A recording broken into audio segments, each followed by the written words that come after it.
अस्सलाम वालेकुम। मैं हूं अब्दुल रहीम।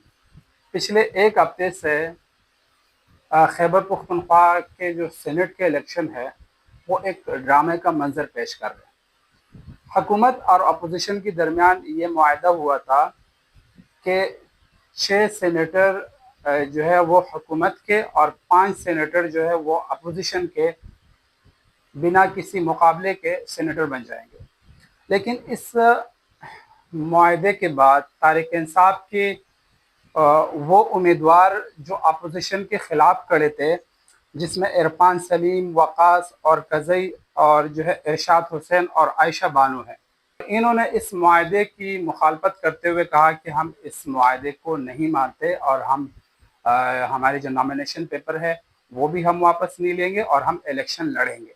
तारिक इंसाफ ने इसके ऊपर काम किया और ये जो नाराज़ जो कैंडिडेट है, 2 दफ़ा वज़ीर आला से मुलाकात कराने के बाद कल इन्होंने कह दिया था कि ठीक है, हम आज की डेट में अपनी जो नॉमिनेशन पेपर है वो वापस ले लेंगे।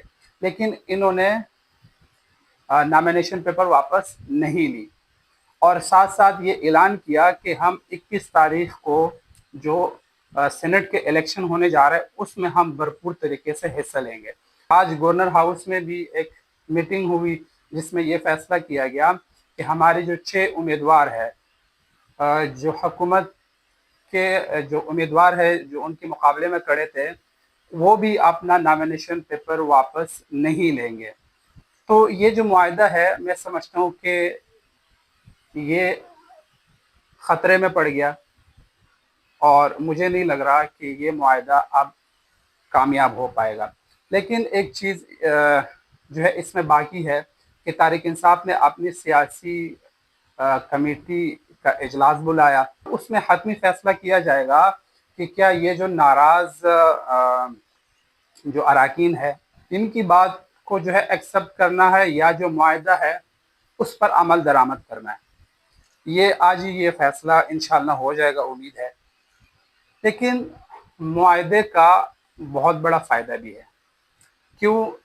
क्योंकि जो बलूचिस्तान है और जो खैबर पख्तूनख्वा की असम्बली है, यहाँ पर जब भी सेनेट का इलेक्शन होता है तो ज़्यादातर एमपीए है वो बिकते हैं। 10 करोड़, 15 करोड़, 20 करोड़ रुपए तक उनकी बोली लगती हैं और फिर वो अपनी पार्टी के खिलाफ जाके वोट देते हैं। तारीख है, पिछले कई सालों से मैं खुद देख रहा हूँ इस चीज़ को। दूसरी तरफ हम देखें तो तारिक इंसाफ के मौजूदा जितने एमएनए है, जितने एमपीए है, उन सब से 2024 का जो इलेक्शन था, सब लोगों से कुरान पाक पर हाथ रख कर ये खलफ लिया गया और वीडियो बनाई गई कि आपने इमरान खान के साथ गद्दारी नहीं करनी। लेकिन हमारे यहाँ लोगों की ईमान जो है बहुत कमज़ोर है, वो पैसे देखकर बदल जाते हैं लोग। मैं एक और बात का इजाफा कर देता हूँ, अगर अपोजिशन तारिक इंसाफ के किसी जो है एमपीए को ख़रीदता है तो तारिक इंसाफ के लिए ये काबिल बर्दाश्त नहीं होगा।